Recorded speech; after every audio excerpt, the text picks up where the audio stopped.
Et pour terminer, est-ce que vous avez tous un livre préféré? Ok. Imaginez que vous allez chez des amis, vous posez votre livre dans le salon, et il y a un petit garçon, pendant que vous êtes dans la cuisine, il prend votre livre, il crache dessus. Il arrache toutes les pages. Sur une échelle de 1 à 10, vous êtes comment au niveau... Ça vous fait rien, vous? Quand même. Myriam? Ça dépend. C'est votre gosse? Ah! Attendez. Ah d'accord, ok. Ok. Donc maintenant, vous allez chez des amis, vous êtes venu avec Métro, c'est ça? Métro et l'autre s'appelle comment? Mediapart ou je sais pas quoi, non pas Mediapart. 20 minutes. Vous le posez sur la table, il y a un enfant qui crache dessus, qui le déchire, vous êtes comment? C'est pas bien son comportement, mais au niveau émotion, c'est pas pareil que votre livre préféré. Voilà. D'accord. Okay. Juste une question, il y en a qui n'écrivent jamais dans les livres ici? C'est pas bien d'écrire dans un livre? Ok, parfait, Farah. Parfait, nickel. Je n'écris pas non plus, c'est normal. Ouais, normal. Mais un enfant, ça écrit partout. Donc vous écriviez partout. Et en fait, vous avez arrêté d'écrire au même endroit tous, là, dans les livres. Vous savez, c'est où? C'est à l'école, ouais. Et pourquoi il ne fallait pas écrire, en fait? Ok. Ah oui, ça, vous, c'est un livre œuvre d'art, c'est ça? D'accord, ok. Mais pourquoi, en fait? Ok. Mais tu es à l'école encore? Ah, mais tu continues de ne pas écrire dans tes livres? D'accord. Ouais, pourquoi pas? Ouais, je te l'aurais laissé après. En même temps, il y a 80% du livre qui sert à rien. Ouais. Mais qu'est-ce qui fait que maintenant vous achetez des livres avec votre argent et que vous écrivez toujours pas dedans? Vous écrivez. Ok. En fait, il faut écrire dans un livre. Pourquoi pas? Parce que c'est mieux en fait d'écrire dans un livre. Ça permet un meilleur encodage de l'information, des meilleurs repères visuels, etc. Mais je sais ce que vous allez me dire. Vous allez me dire, ouais, mais si je le prête. Quelle est la preuve scientifique? Tout à fait. Tout à fait. Vous avez tout à fait raison. Donc la preuve scientifique, c'est la suivante.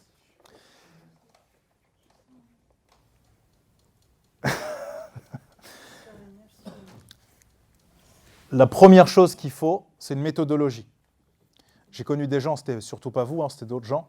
En fait, quand ils surlignaient dans un livre, ils ouvraient un livre, ils commençaient à surligner. Ah, ça aussi, c'est pas mal. Ah, attends, il y a un autre truc là qui est bien. Puis après, tu lui empruntes le livre, tu dis, mais t'as tout surligné en fait. Autant le laisser comme ça, le livre, si tout était bien, tu vois. Je l'aurais lu, tu vois. J'aurais compris que tout était bien. Donc en fait, quand on surligne, on a un budget surlignage. Bah ouais, Parkinson, là, t'es comme ça, là. Tu vois. Comme ça sur le surlignage, tu vois. Donc on se donne un budget. 50 surlignages dans un livre. 100, c'est énorme. Énorme dans un livre de 300 pages. Ça fait un surlignage tous les 2 pages. Il y en a des choses intéressantes. Quand vous surlignez beaucoup, c'est que vous êtes, c'est un autre concept, dans un coût d'information qui n'est pas cher.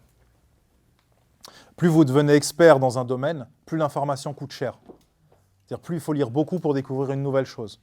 Plus vous êtes novice, moins l'information coûte cher. Tout est intéressant, tout est beau. C'est pour ça qu'il vaut mieux lire 10 livres d'un domaine et ensuite commencer à prendre des notes. Parce qu'au bout de 10 livres, l'information elle coûte plus cher. Vous voyez des récurrences, vous voyez des constantes, vous voyez des choses qui reviennent. Quand vous lisez qu'un livre, bah, tout est nouveau. Et vous surlignez tout. Donc la deuxième chose, c'est qu'il vous faut dans l'idéal un code couleur qui reste tout le temps le même. Moi, par exemple, je prends le vert pour les phrases de sagesse, le jaune pour les chiffres, et ce que j'ai comme autre couleur pour tout le reste. Comme ça, quand je cherche une information, j'ai qu'à tourner les pages du livre. Je sais que j'ai le droit à 3 phrases de sagesse par livre. Donc je tourne et je vois mes 3 phrases vertes et je trouve la bonne. Si tu changes de couleur tout le temps, tu ne sais même plus ce que tu es en train de faire. Des icônes, on peut écrire des icônes. Ah, dans un livre, on peut barrer une partie aussi. On peut dire faux, imbécile. Tu as le droit en fait, c'est ton livre. Et Tu vas prendre un article, tu l'imprimes, et ensuite tu le mets dedans, tu le colles dedans, à la place. C'est ton droit. Et tu encodes mieux l'information. Et beaucoup de gens, quand ils lisent des livres, ils prennent des notes sur des pages à côté, etc. Moi, je fais tout dans le livre, en fait. Les définitions, les mots-clés, d'accord, pas d'accord, agrafé. Parkinson, s'il n'y a pas de place, c'est que vous prenez trop de place. Moi, mon mind mapping, en général, je le fais à la fin, au début du livre. Comme ça, je sais que je ne le perdrai jamais. Je retrouve le livre, je retrouve le mind mapping. Si j'ai pas envie... Ouais. Si je retrouve pas... Vous écrivez petit, hein. Ouais, je fais des dessins, voilà. J'ai le début et la fin du livre. Ça s'arrête là. Un petit espace. Ouais, exactement. D'accord. Voilà. Si ça rentre pas, tant pis, j'ai pris le maximum. J'ai tout gratté. Et le début et la fin d'un livre, ça fait beaucoup déjà. Ça en fait des informations. Ou alors vous êtes novice dans beaucoup de domaines, mais ça m'étonnerait.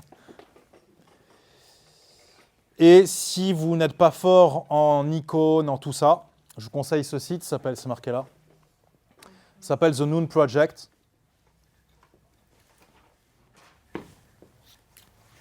Un livre. Non, c'est un site.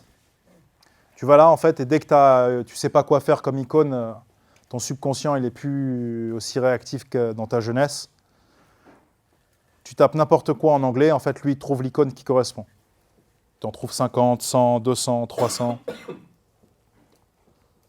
y a un site aussi comme ça qui avait à poser des questions, de 10 questions aussi. Avant de lire un livre, machin et tout. Et c'est qui parle d'un thème. Si on n'arrive pas à trouver nos 10 questions, il nous aide dans la liste. Vous pourrez me l'envoyer ? Ah ouais, si vous pouvez me l'envoyer, comme ça je l'envoie à tout le monde, ce sera un bonheur. Excusez-moi, Ouais. je suis vraiment désolée, je n'ai pas écouté.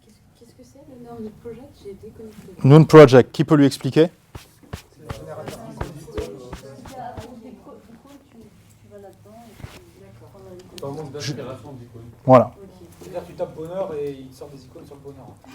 exactement. C'est un truc sur un site, mais sur Chrome, vous pouvez le mettre en tant qu'application. Donc les résultats, c'est un gain de temps lors de la recherche de l'information, une meilleure mémorisation visuelle, une meilleure compréhension et une lecture active. Vous êtes actif quand vous lisez votre livre. Mais surtout, ce qui est important pour moi, c'est que vous restiez comme vous êtes. Prenez votre temps. Et quand vous aurez épuisé toutes les options, essayez ça une fois. Mais surtout, sachez que vous pourrez revenir à l'ancienne méthode à n'importe quel moment. Voilà, surtout, tranquille. Tu as toujours une trousse en fait quand tu lis un livre. J'ai toujours une trousse. Enfin. Des crayons, des fluos, des. Alors, ça dépend. Quand je lis dans les transports, non. En fait, je ne prends pas de notes. J'ai un crayon à papier. Je fais tout au crayon à papier. Parce que ça me prendrait trop de temps, etc. Si le livre mérite, je suis d'accord d'un budget surlignage. S'il ne mérite pas, tout est fait au crayon à papier. Notes, trucs, pas d'accord, définition, Wikipédia, tout. Et au niveau balancement, tu te balances dans le métro. Alors, je ne me balance pas, mais j'ai un guide visuel, donc ça suffit déjà pour les gens quand ils me voient faire comme ça, etc. Mais je me balance un peu partout. Et en réunion, je me balance partout. Voilà. Pourquoi ça te choque ? Non, c'est pour visualiser la chose. Non, je me balance un peu partout en réunion, tout. Je suis comme, voilà, je parle aux gens. En général, ça dérange personne. Même si ça les dérange, ben, voilà. Ouais, voilà. Je suis, tu vois, tranquille. Est-ce que vous avez des questions ? Oui, dites-moi. C'est pas tout à fait par rapport à ça. Est-ce que vous avez des livres de PNL à nous conseiller? Des livres de PNL. Un livre de PNL. Avec quoi vous voulez apprendre à faire quoi en fait ? Parce que la PNL, c'est une boîte à outils. Hein ? Découvrir la PNL. Alors, un qui vous a marqué. J'en ai déjà acheté certains, mais je ne les ai pas encore lus. De PNL ? Sur la PNL ? En général, je ne lis pas de livre de PNL. Parce que je trouve ça trop conceptuel, trop abstrait. Vous voyez ? Pendant des années, j'ai lu des livres de PNL. Je suis arrivé en formation, j'ai dit « Ah, mais ça n'a rien à voir, en fait. » Ça n'a rien à voir, en fait. Donc, j'ai arrêté de lire des livres de PNL, en fait. Et j'ai jamais trouvé vraiment un livre dingue. Vous voyez ? Changement de soi, tout ça, je peux vous dire Paulo Coelho, je peux vous parler de sociologie, de plein de trucs, mais PNL, j'ai pas... Bah, tu vas te former, en fait. Tu gardes un budget. Voilà. Mais sinon, tu peux rester comme tu es. Hein. Ça me va aussi, quoi. Voilà. Mais ce que je dis tout... Hein? Non, je ne fais pas vraiment de la PNL. Voilà, j'enseigne des outils de communication que madame a testés. Mais ce n'est pas de la PNL pure avec des techniques... Non, j'en fais pas. Ah, ici, ils en font. Il y a plein d'instituts qui en font. Ouais. Je peux vous les conseiller. Ouais. Je les ai testés, donc je peux vous conseiller. Et non, PNL, c'est un truc, ça se vit en fait. Voilà. Il faut, voilà. Comme je dis toujours, c'est vrai que les formations PNL, c'est un vrai billet. Ouais, c'est un vrai billet. Ici, par exemple, c'est aller la plus bas, vraiment, je pense que ça va être 1 000 €. Tu vois. Après, un parcours entier, ça peut aller jusqu'à 10 000 €. Voilà. Mais ce qu'il faut voir, en fait, c'est cher, mais l'ignorance te coûte plus cher, en fait. L'ignorance de te connaître, de ne pas savoir quitter. Pourquoi tu fais ça, ça te coûte plus cher, en fait, que de payer ça, en fait, et après de le savoir, en fait, d'être aligné. Tu vois. Exactement. Ceux qui bossent, vous le faites passer en formation. Ici, ils sont certifiés. Il y a plein d'instituts certifiés. Vous vous renseignez. Si vous n'êtes pas sûr de l'institut, vous me le montrez. Vous montrez la formation et moi, je vous dirai si c'est bon ou si c'est pas bon. Ici, Moi, à Paris, c'est Repère. Ouais, Repère, ils ont la vraie classe. Ouais. Ouais. En e-learning, tu saurais donner des liens? Pas vraiment. J'ai pareil qu'en e-learning. Ici, ils ont une bonne format. Tu avais fait l'initiation, Salah? Tu avais fait l'initiation ici, en PNL, en e-learning? Moi, je l'ai trouvé très bien. Après, ça reste...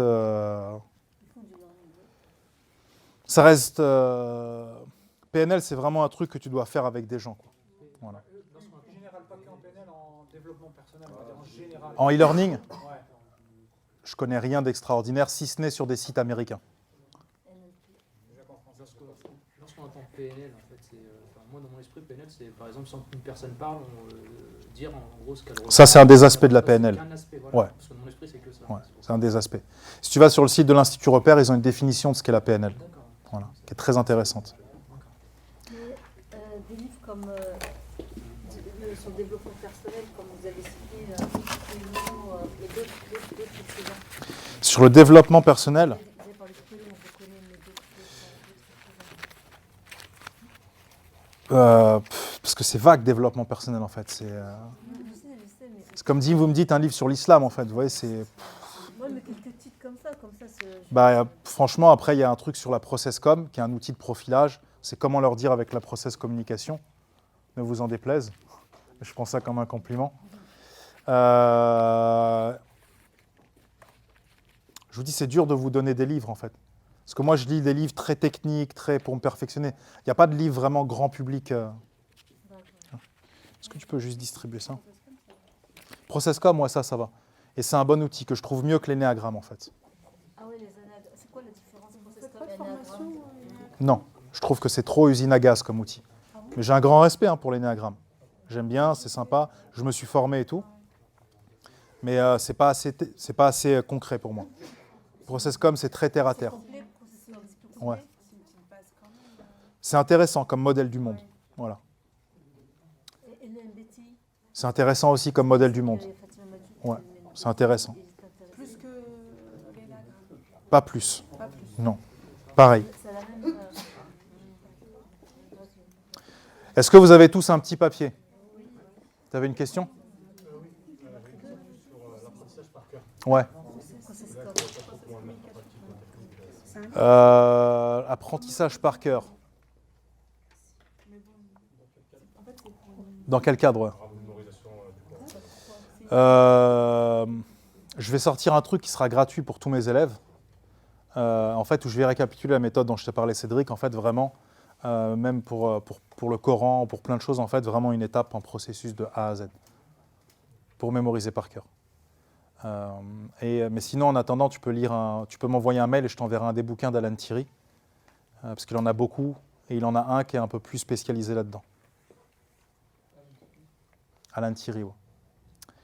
Alors, je vous ai distribué une petite image d'un petit poisson. D'accord? Donc là, vous allez avoir quelque chose qui va être... je ne sais pas comment dire. Vous allez avoir quelque chose à faire de simple. Au dos de ce petit poisson, vous allez marquer un petit mot gentil pour quelqu'un que vous avez rencontré aujourd'hui. La petite minute émotion. Vous allez lui marquer un truc gentil et ensuite vous allez aller lui donner. Une phrase ou un mot? Un adjectif, un verbe, une image, un mot, une citation, un pamphlet, ce que vous voulez. Bah d'accord, c'est parce que je ne parlais pas assez fort. D'accord. C'est bien ce qui me semblait. Donc vous avez un petit poisson chacun, vous allez écrire un petit mot gentil, et vous allez le donner à quelqu'un que vous avez rencontré, qui vous a servi un verre, sur le poisson, de l'autre côté. Voilà, et vous allez vous le donner à la personne. Même si on la connaît, la personne. Ouais, si vous la connaissez, quelqu'un que vous ne connaissez pas, ce que vous voulez, voilà, et puis vous écrivez, et puis ça fera plaisir à cette personne. Tout simplement. C'est un peu plus facile pour les cerveaux droits que pour les cerveaux gauches, cet exercice. Je sais, je comprends. Et ça permettra de nous quitter dans les meilleures conditions, en ayant marqué un petit mot gentil à quelqu'un que vous avez rencontré. Et de finir un petit peu avec un petit peu d'empathie cette journée.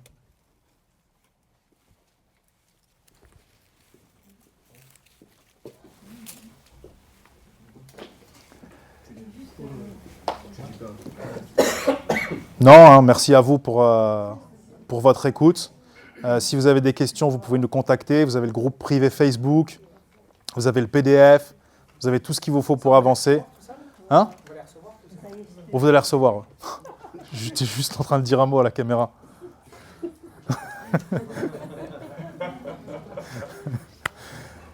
Donc, voilà, vous avez tout ce qu'il vous faut pour avancer, pour continuer, comme le groupe d'aujourd'hui. Foncez, bombardez, révisez, programmez. C'est parti. Si vous avez des questions, on est là, on est complètement disponible. Et vous avez le groupe Facebook aussi pour échanger. On est complètement à votre disposition. Voilà, merci à vous.